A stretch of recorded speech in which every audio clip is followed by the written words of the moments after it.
This is a very special year for Oehlert Brothers because 70 years ago, on December 24th, 1948, my grandfather and my dad, Jim Oehlert, who was just 9 years old at the time, made the very first Oehlert Brothers fuel delivery.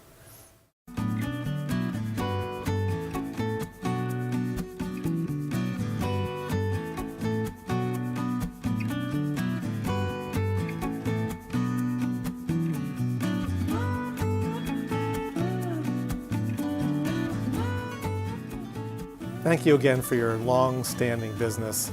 We really appreciate it, and we wouldn't be here without you. Have a great winter, and we look forward to keeping you in comfort all year long.